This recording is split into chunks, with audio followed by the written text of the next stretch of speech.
Our destination? Bridal Shower Planning 101. Let's go for a ride.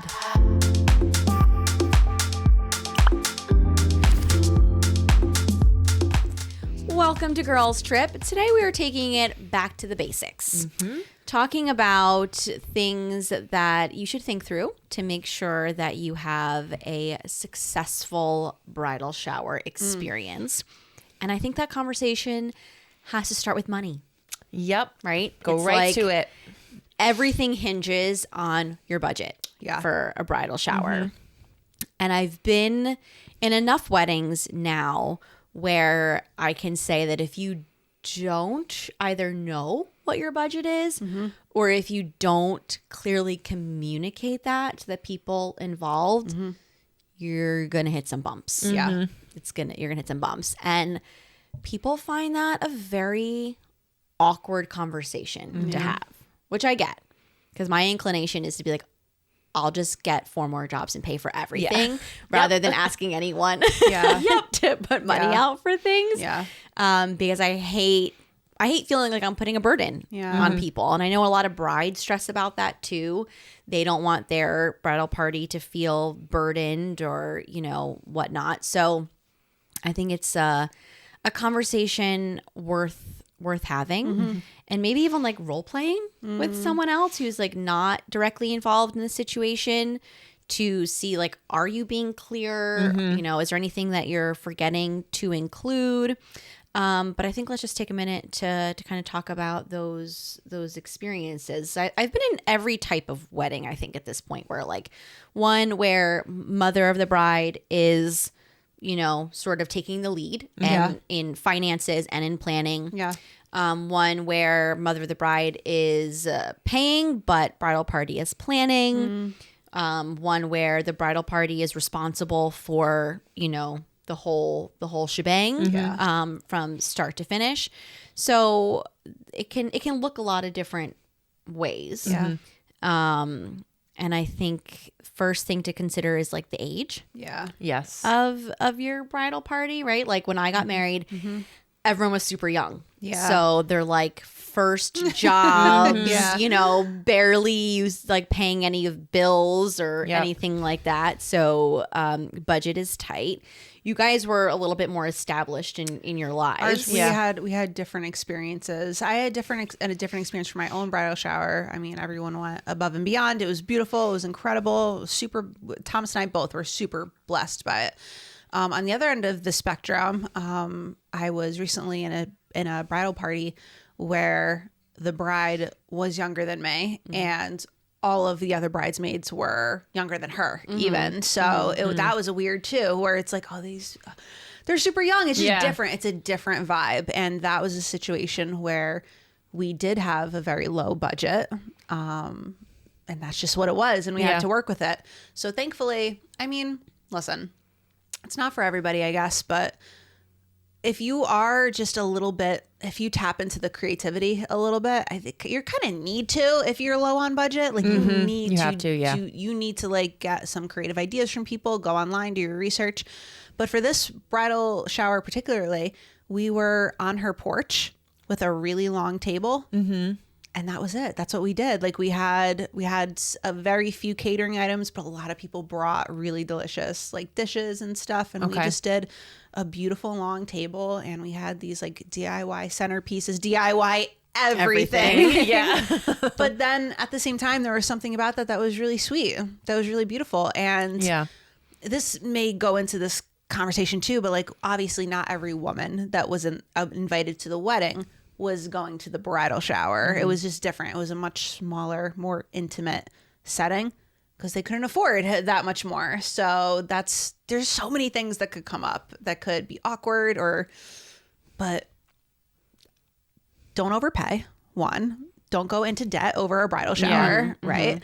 And do what the bride wants. Because at the end of the day, she didn't want something big anyway. She wanted something intimate and small. So yeah. Well, I think that's the first thing then, right? Is have the conversation with the bride. Yep.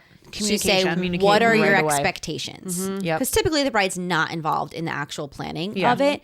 But if you feel confident that, this is something that the bride is going to be okay with or wants, then that makes the planning process, I think, infinitely Yeah. easier. Or if you know ahead of time, like, we're going to have to compromise here, then you can go to the bride and say, you know, okay, what do you prioritize? Yeah, what is here? a must and what's just like a want? Is it Like, more yeah. important to you that every woman on, you know, the wedding guest list is at the bridal shower? And if so, that means like it's going to be in someone's backyard. Yeah. Or do you want like a really specific, you know, like I want it at a venue and I rather Yeah. have fewer people there, or like whatever the trade-offs Yeah. are, asking, you know, the bride what their vision and expectations are. Even down to little things like we talked about, you know, earlier this week. Do they want games and, you know, things like that? That way you can advocate a little bit for them because you already have those answers. So for my good friend, I was her maid of honor. Her mom actually was like, so I want to have a little meeting. We'll have brunch together at my house. That's cute. But she was like, it was her, myself, the bride, her daughter, and then her soon-to-be mother-in-law. We all got together. The bride was there. The bride was there because her mom came up to her and was like, I cannot do a surprise bridal shower. Like, it is not in the cards. I can't do it. And she didn't want one anyway, but that was laid out right away. So she's like, let's plan this together. Yeah. What do you want? What do you like, dislike? Who's going to go pick up the food? Who's going to do the X, Y, and Z? Da, da, da, da, da. And then we were just, it was like a brainstorming time together. So I thought that was really helpful because everyone kind of knew their role and we knew what to expect, you know, from the mom and everything else. But it was just a really fun time too because you got to get to know. I knew actually that her soon-to-be mother-in-law, the family, but it was just like a nice little get-together too that we had, just a small group. That's so key because when you have that initial meeting, so if you're a part of the bridal team, if you're just maybe a family member, a close family or whatever, if you're involved to some extent, having an initial meeting versus like just texts going here and there, having that initial meeting is really important. And then getting it out on the table with who's doing what, who's doing what, and what is the budget for this. Yeah. Having a clear slate on what is expected of you from the very beginning. I just think, obviously we all agree. I mean, it creates so much more of a peaceful experience across the board. Yep.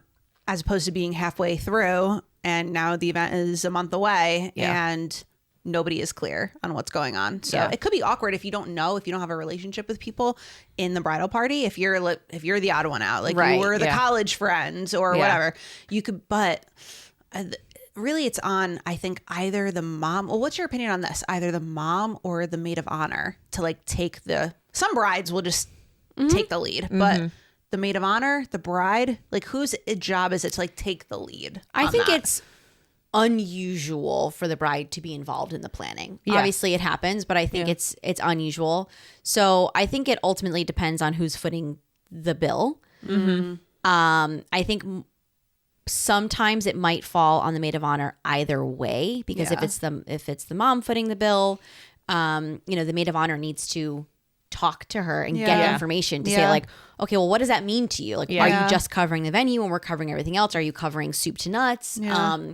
So it is a hard position, hard role for the maid of honor to play. Yeah. But I think if you just are super direct. I was gonna say you have to be blunt. You have to be blunt. We gotta. These conversations are hard. Yeah. Like this is such a different conversation than what we've had earlier in the week because those were like fun and like gifts and like KitchenAids. We are being adults now. We are getting there down. Is an aspect to weddings that is a tough conversation, especially for the girls in the bridal party, because then you get into other conversations about, I know we're not going here because we're talking about showers, but it's like all the other expenses that you put out for dresses and shoes and bachelorette. And like, there's a lot of expenses. So I think before anything, communication, setting a meeting, having a meeting with everybody and figure out soup to nuts what you're doing. Yeah. Cause I've been in both. I've been in a situation where the maid of honor, it was just pretty much the bridesmaids that were footing the bill together.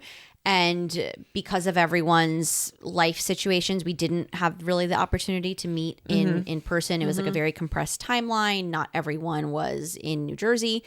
So she was just like, okay, here's the deal, guys. This is our timeline. This is what we're doing. Can you be responsible for this? Can we be responsible for this? here's what we're looking at budget wise. Please get back to me individually and let me know what you can do. Can you do this or not? And I think that was actually great. It was just like, let's be super upfront in the first time that we're talking, and give everyone an opportunity to come to you. Like, it's not like, raise your hand if you can't afford this. Like, who wants to be that person? Yeah, no. And if you are a bridesmaid who's like, this will put me into debt, speak up and say, like, listen, yeah, I can't do this, but have an alternative. How can I contribute in, a different I will way? put the hours in of like putting together the favors, or I will do this. Or like, can I bake something instead of buying another dessert or whatever it is, find a way around that. Because then I also had an experience where it was like, you don't say the word money. And we're all just like throwing out so many ideas, and there's this huge vision, and it's like, okay, I'll get this and I'll get this and I'll do this. And it's like, okay, we have a lot on the table. Like, the vision is there, but what is this going to cost us? And who's paying for it? I think that's such a disorganized way to potentially go about it. It's the most fun way. It's it's almost like coming up with a new business and creating the logo. Before doing anything else. You're like, dream big. Before doing anything else. And it's like, no, we have to have a business plan first, right? So I think having the wedding plan, the budget plan for the shower, it's like so not fun.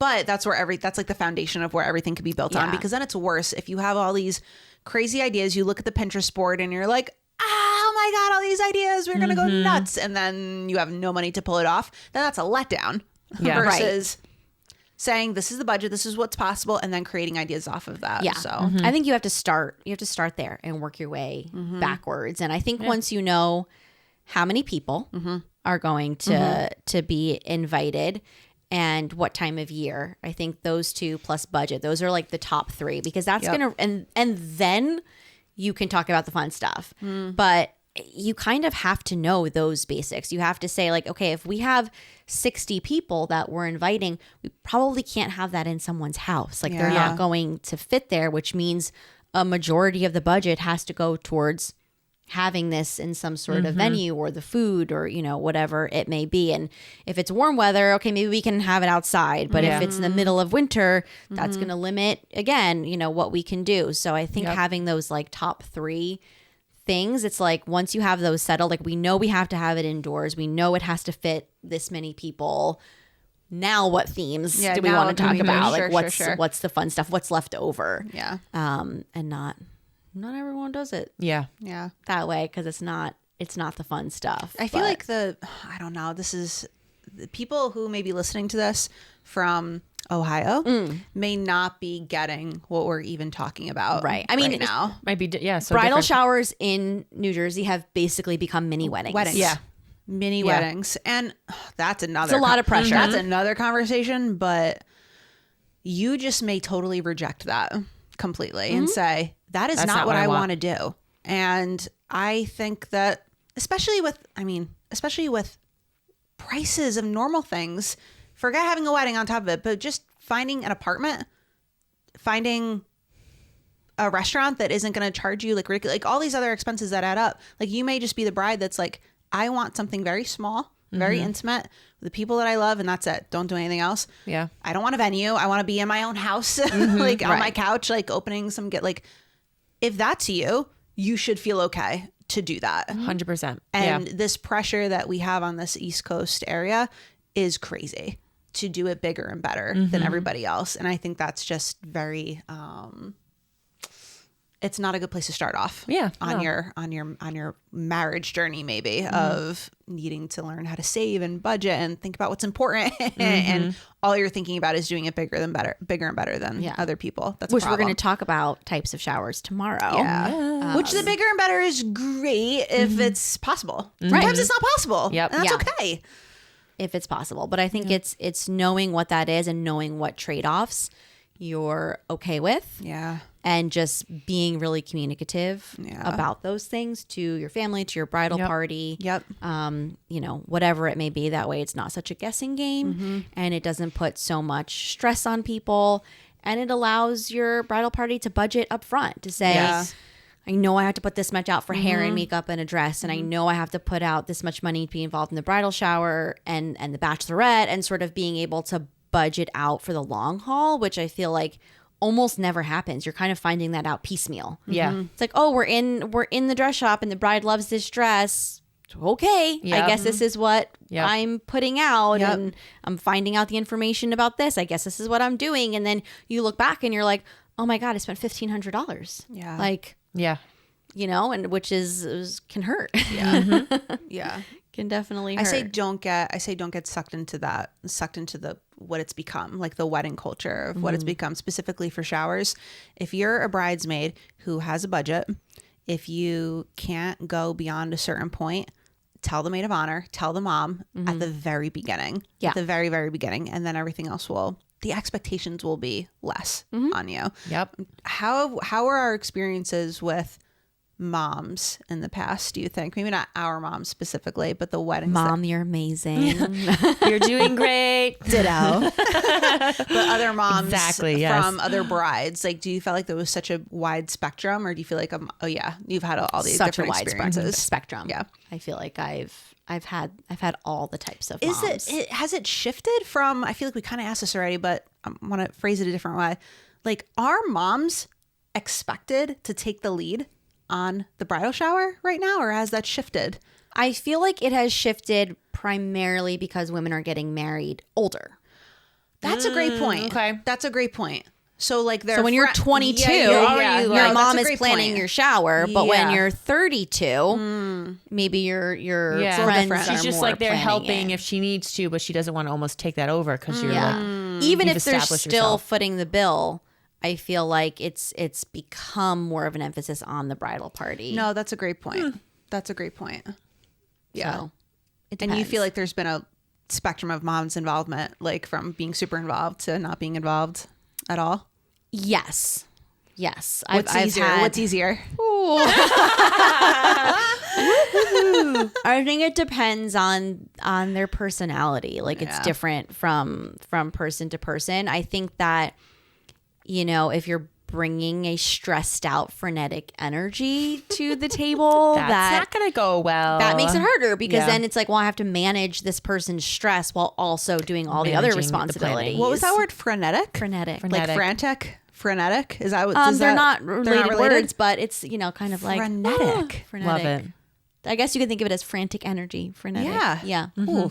Love that.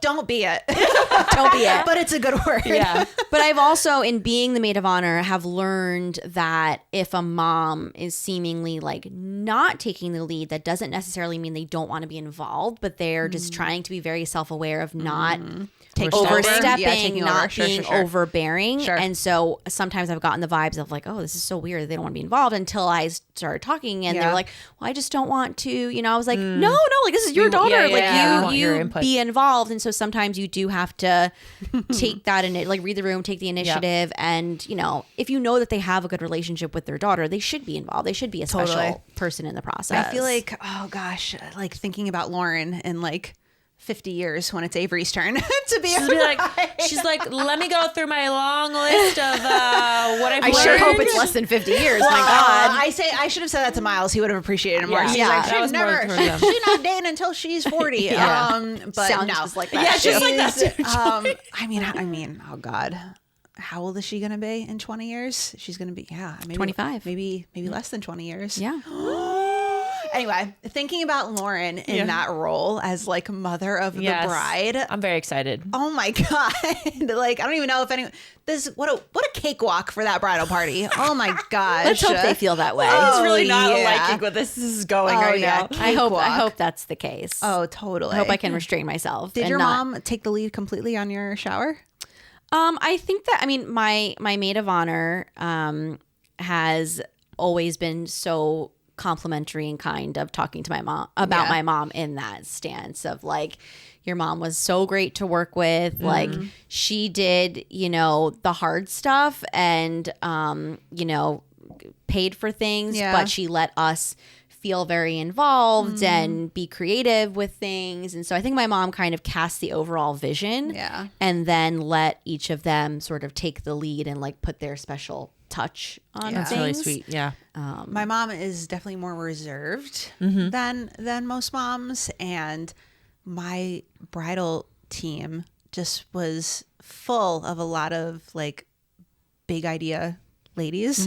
And then Lauren, obviously, as the let's get it done person. Sorry, guys. Sorry. But then my sister, obviously, my sister-in-law, my, closest friends growing up, like, I mean, I had a dream situation. You were covered. I had a dream I situation. know nothing about literally nothing that went on actually. But That means you had a great bridal party. It does. I guess so. Yeah, I'm they sure took care of they were everything. stressed, I think, out of their mind because they were like, "Are we doing one? Are we not doing one?" Was your mom super involved or no? I have no clue. Oh, you don't even know now. That means that there was drama and they were like, Rebecca will not know about this. I definitely know that she at one point was like going crazy making these pot holders to hand out as favors at one point, and then we didn't do it. So she's like, these are supposed to be favors, but I have a whole bunch of pot holders. So yeah, it's like I feel like my example of everything is just not generic. You're not seeing that anywhere else. So I'm like, how do I even add to this conversation right now?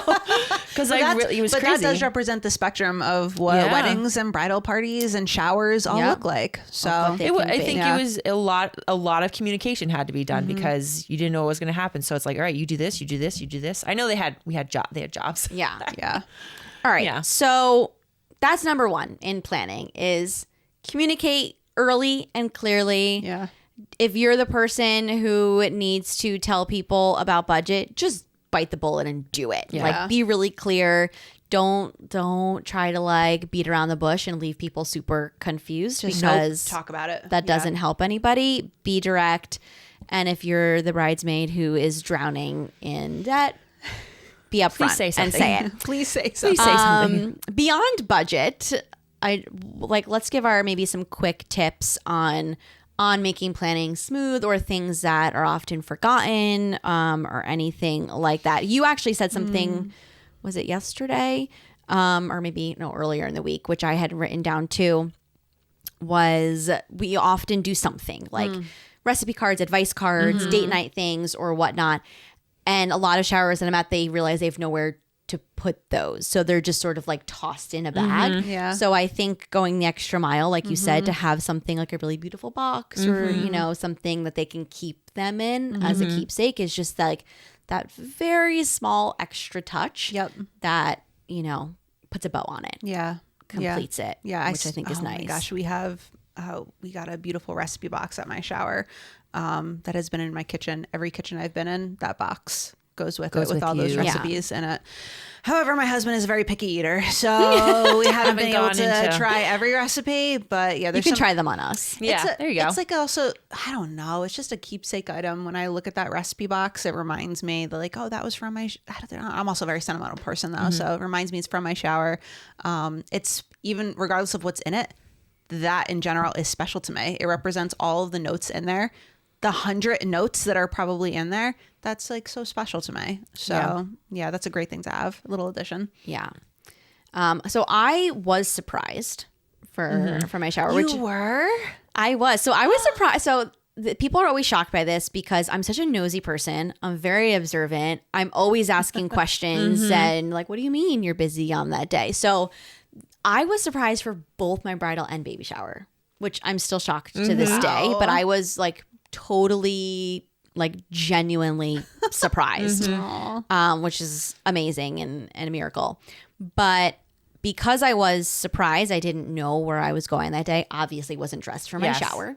So in addition to the obvious, right, you have an outfit and shoes, my mom sort of had this like emergency kit ready to go for everything you could think of. She had like Love it. 3 earring options for me. She had nail polish remover in case I had like, half a bad manicure that was coming off to be ready for that. Karen is she was on top of it. on another level of prepared. Perfume and deodorant and all of the different things. So if you are planning on surprising someone and it is the type of shower where, they want to be dressed up and look appropriate, think of like head to toe of what you may need if you're not expecting. That's so good. to be the center of attention. I love that. That's something I'll always remember. I would say we always have someone who's like writing down all of the, you know, fun things. And then you're like, gosh, where'd the yeah. notebook go? Yeah, the notebook. Where did it go? So not that you need to have a special like bag with a name on it, but like if you designate like a bridal shower bag, this stays with the maid of honor, and it goes into certain thing wherever important stuff. And it like yeah, you can either put like an embroidery like her name on it or something, but like that is the bag that goes everywhere. Put her purse in it or whatever, because there have been so many times there have been like, oh, where'd I put the notebook, or I thought I had it, or just like little things you need during that day that you want to know immediately where to go to find like like you're saying, like an emergency kit. Just everything goes in that bag. I'm curious, I've never been in a situation like this, but has anyone ever been in an emergency, like it's raining now and we have to move inside type of situation? Not that it's needs to go inside. Oh okay. no, did it go over well?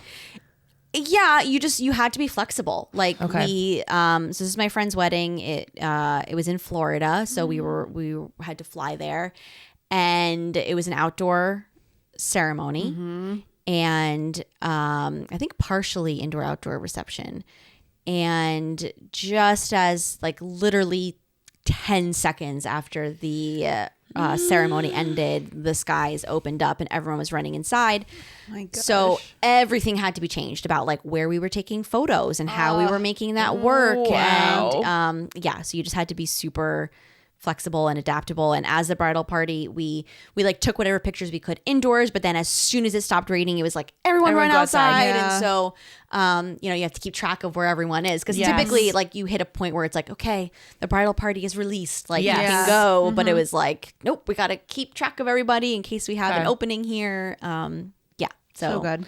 And I think that's like that. I think always remembering to like, let's keep our focus on like the bride and groom and making sure that they're having a great day. So if it's the bridal shower, I mean, it's easy to get wrapped up in your own planning, right? And then she can sometimes get forgotten about in all of the ups and downs of how the day might go. So remembering to keep your focus on her. I think also goes along with that is designating a job for every single bride. It's so important. Like you need to know what you're doing that day. So it's not like, who, or like someone is staying with the bride and telling her like to eat or whatever. We've been to those showers where literally the bridal party is doing nothing. And you're like, you are as a guest, you're like, should I Should feel I get like involved? I Should I feel like get I need to do involved? Joy something. has like seen me, like my eyes starts to twitch.